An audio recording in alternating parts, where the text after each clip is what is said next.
Okay, so, but you believe in eating meat that has, that it's kosher, that it was slaughtered the kosher way? Exactly.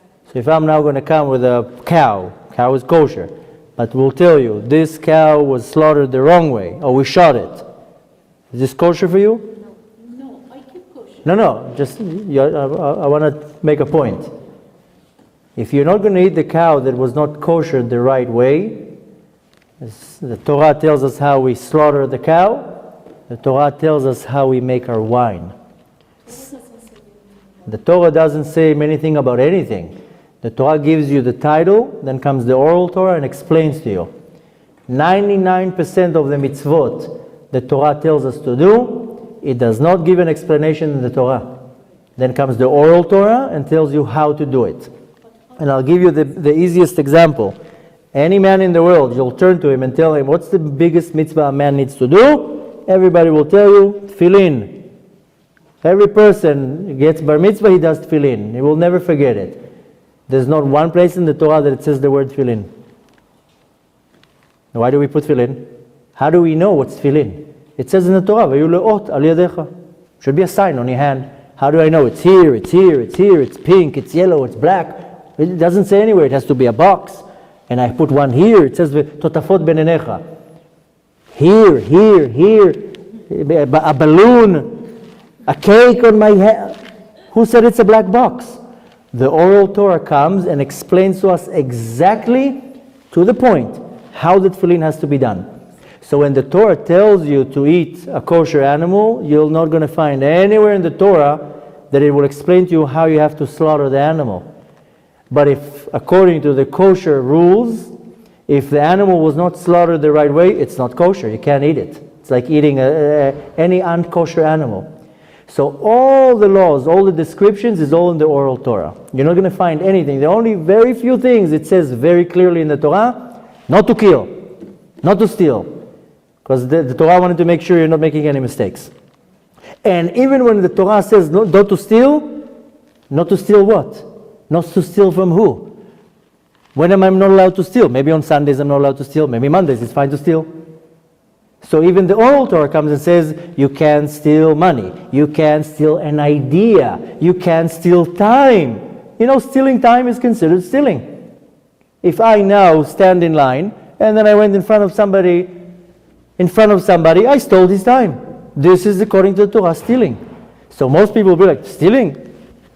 Yeah. So the Torah tells you the title, and then comes the oral Torah and explains everything. So in the oral Torah, it tells you that there's the same way that there's a process to slaughter an animal, and if you do it right, the animal is kosher, and if you do it wrong, the animal is not kosher. The oral Torah comes and tells you how you have to do wine, that the wine will be kosher. Cheese is even more. How do you know in the cheese? Maybe that's a milk from a donkey. So there's a process how you make cheese. It has to be from a kosher animal, from a cow, from a goat. You can have, camels also have milk. How do you know if the cheese is from a camel? So everything is written in the oral Torah. Cheese I understand, but like wine or vinegar, why? Because I don't want to get into all the explanations, but in the Torah, there's many things that we don't understand. All the commandments that we have in the Torah get divided in three groups. Exactly. Chukim, Mishpatim, and Edut. Edut means testimony. We do the mitzvot because it's a testimony for something that happened. Pesach, it's a testimony. We went out of Egypt. Chanukah, Purim, Shabbat is a testimony for creating the world. Then there's Mishpatim. Mishpatim is laws. Everything that makes sense. Don't steal. Don't kill. All the things that I don't need the Torah to know if to do it or not to do it. But then comes a group that is called Chukim, laws. Nothing makes sense. Red heifer. I don't understand. You burn a cow, then you take the ashes and you put it in water and you sprinkle the water on somebody who's not pure and he becomes pure. I don't understand it. Mikveh. What does a bath with water make me pure? And so many other things.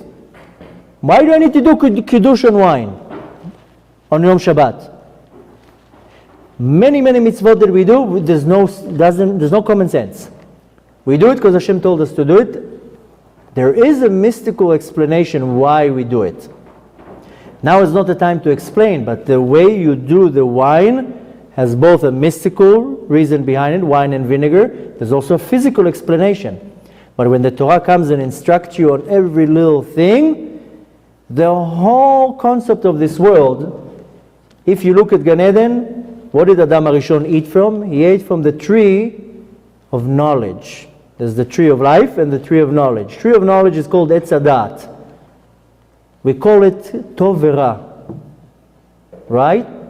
Because everything in our life, we choose between good and bad. This is our entire service in this world. This is pure, this is not pure. This is kosher, this is not kosher. This is allowed, this is permitted, this is not permitted. Our entire service is sifting. This is okay, this is not okay. So sometimes things are very, very obvious. Sometimes things are not clear.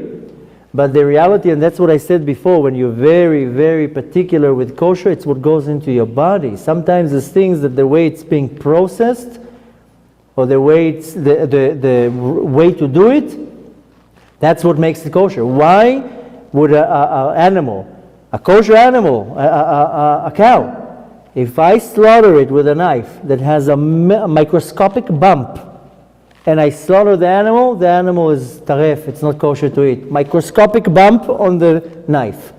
Nobody will eat it. Why? It's a nice animal. I did everything you told me. Why a microscopic bump on the knife will make the animal not kosher? There's a reason for that. The same way with everything. And there's so many other laws that don't make sense. You know, you're not allowed to eat from a tree. The first 3 years, you're not allowed to eat from the fruit. If it's certain trees. Why? Why can I eat it? I have to wait 3 years now to eat the fruit? There's a reason for that. There's reasons for everything. Sometimes we can understand it, sometimes we cannot understand it, but it doesn't make something less kosher or more kosher, or I have to be less particular if it makes sense or it doesn't make sense. But if our sages taught us that is how I have to do it, then I have to do it. And there's so many different examples. I want to move on to other questions. But if you are very particular about kosher, then don't do 50%. Wine has to be kosher, and dafka wine has a lot of mystical things in it. So it's almost like you know when you wake up in the morning and you wash your hands, this water is very, very dangerous. That's why you do it you put it in the toilet. You put it in a place you don't touch it. Why? There's a ruach ra, there's a bad spirit in it. So you have to be very particular about very many different things. So dafka, if you're already saying that you're particular with kosher, then don't go all the way. Don't leave openings to certain things that will take from you all the benefit that you did from here. It's losing from here. And not only that, it actually affects you. So you have to look at it in a very important way. The dafka things that don't make sense, you have to listen to exactly what. Dafka, it means, how can I... just because, I don't know if just because is the right... even more so. Even more so. But if you're already, like you said, you're a kosher woman, be super kosher and do everything. And the Arizal says that the more you are particular with kosher, your soul is pure. Your soul is pure, no issues. I believe that half the problems, the mental problems in our generation, is only the nutrition. Mainly with kosher. And other things. But check it. Why is it everybody, all the kids, ADD, MDD, RDD, all these abbreviations, I don't even know what they mean. Look 200 years in history. Who had ADD 200 years ago? And this all comes from what you put into your body. And the thing is that a lot of people say, yeah, I'm kosher. I'm not going to eat meat and dairy. I'm not going to eat a pork. I'm not going to eat this and this. Because these are the big things. You know, eating a bug this big that is in the salad is worse than eating a pork. So there's many different things in the kosher diet that they're way more important than the big things that we're like, oh, I will never eat pork. But other things, that's fine. So you have to be very, very particular. What you put into your mouth is how you feed your soul. Okay? Wait. Yeah, no Bezrat Hashem, Bezrat you. Hashem will help you, but you have to take it serious. No, because you already started, do it all the way. The problem, I'll tell you one more problem with kosher. Most people have a very strong Yetzer Hara. Now, this Yetzer Hara is not going to come and tell you, he's going to come and tell you also, steal this or cheat there or that. There's a very sophisticated Yetzer Hara. You have to understand Yetzer Hara is like a clan. It's not like one. It's like a whole group, like a gang. There's one type of Yetzer Hara, when he's going to come to attack you, is when you're about to do a certain mitzvah, and you have to do it very particular. That's where he's going to tell you, this is nonsense. And that Yetzer Hara is being fed dafka with the kosher. When you're very particular with kosher, you don't have that Yetzer Hara that comes and tells you, wine is not so important. This is not really a mitzvah. I had it in the beginning when I thought I'm eating kosher, but I wasn't particular. So the Yetzer Hara, he didn't come and tell me steal or do this. When I would come to do something that has to do a mitzvah or being particular about a mitzvah, he would tell me, no, forget about it. It's not even real. It's nonsense. Just do the big thing, don't do the little thing. And if you look in each and every one of you, you focus on yourself when you come to do a certain mitzvah. I have a student that I got her to start lighting candles every Shabbat. And I told her, this is the schedule. Every Shabbat, I would text her the hour. And after maybe a year, I found out that she lights candles whenever she wants. I told her, no, you have to light candles, at a certain time. What's the difference if I'm lighting it now, if I'm lighting it in an hour? What's the big difference? I told her because you know why? Because the exact hour that it says on the calendar to light your candles, a very special godly light comes to the world, and if you tap into it, the second that you light the candles, you tap into this light. You lit it 10 minutes before, 10 minutes later, you didn't tap into this light. You didn't jump on the wagon. If you would understand what's this godly light, you would wait like this for the right moment. Why? Because it's like a train, an express train. It comes once a year. This express train comes once a week. I told her, you can't just light it whenever you want. There's a set time. So, you know what she answered me? Yeah, but every time that I came to light it, my little voice was telling me, just light the candle. Does it matter? You light it now, you light it in 10 minutes.